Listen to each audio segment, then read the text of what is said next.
Tractation, trahison, espoir et déconvenue. À gauche comme à droite, tout est encore possible. Alors y a-t-il un président pour sauver la France? Et bien sûr qu'on essaye sans cesse de ramener une campagne à l'individu. Et forcément que la situation elle-même fait que c'est vous qui vous mettez devant. Alain Juppé, salut Thomas, serait-il devenu un candidat de gauche?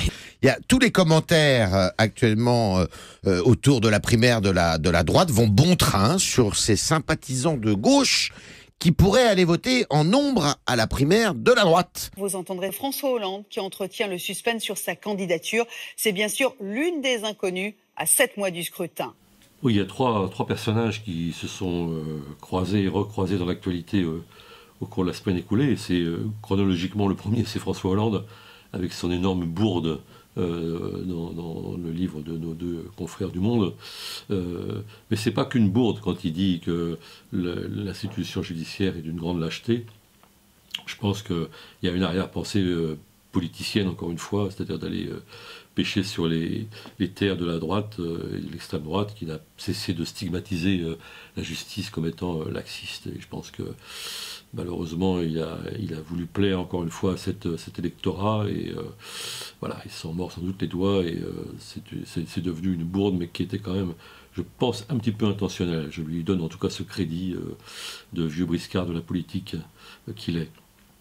Le deuxième personnage, c'est évidemment Juppé, qui surfe toujours au top des sondages, y compris après premier débat sur la primaire de la droite. Et je me suis attaqué à un problème de conscience qui semble-t-il taraude un certain nombre de nos amis de gauche.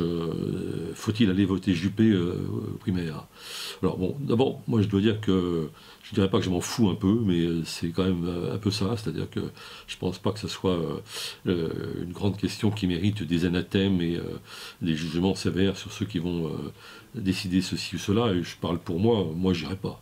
J'irai pas parce que je pense que, d'une part, ce personnage, même si il est en effet plus modéré sur les questions de l'islam, sur les questions sociétales par rapport à l'amoureux dépité de Patrick Buisson, qu'est Sarkozy, il est, lui, Juppé, en tout cas, un libéral qui est dans la course au libéralisme, à la destruction des emplois de services publics, avec tous ses concurrents, et il est bien placé dans cette course à la désocialisation finalement de notre pays, et donc je ne dirais pas aider ce personnage. En plus, je pense, mais alors là j'entre un peu dans les débats tacticiens qui me font légèrement horreur, qu'il n'est pas le meilleur adversaire, il est même peut-être le pire si on se soucie de vouloir reconstruire la gauche. Parce que justement, il a cette ambiguïté sur les questions sociétales, etc. Et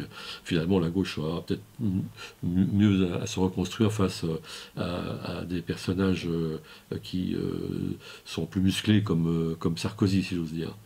Bon, mais en tout cas, c'est pas notre problème, surtout, c'est ça, on n'a pas, à mon avis, à se mêler de ça. Bon, ceux qui font notre choix sont tout à fait respectables, et encore une fois, je ne lancerai pas d'anathème contre eux. Le troisième personnage, c'est évidemment Mélenchon, qui mène son petit bonhomme de chemin, et avec sa France insoumise, le week-end dernier, à Lille, sa réunion a été un grand succès. Et c'est vraiment une méthode qui est révolutionnaire au sens littéral du terme, avec ces tirages au sort de participants.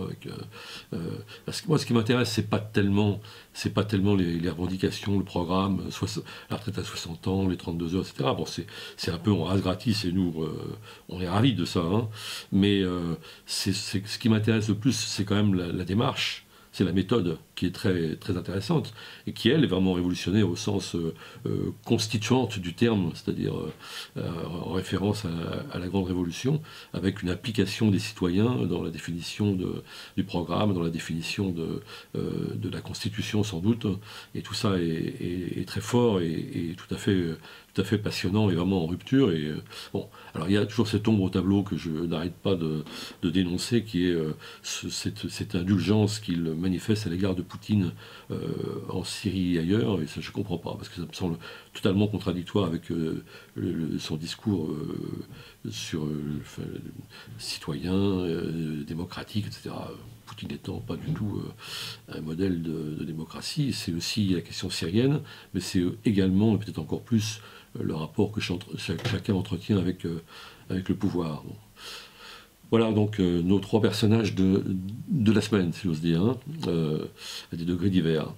Bon, cette semaine justement, Politis fait sa une sur Juppé et Michel Soudet déconstruit le mythe Juppé, le mythe Juppé, homme de centre-gauche. Je ne sais pas comment on peut il ne l'est évidemment pas, c'est un homme de droite, d'ailleurs il cesse de le réaffirmer lui-même, et au moins là-dessus il a bien raison.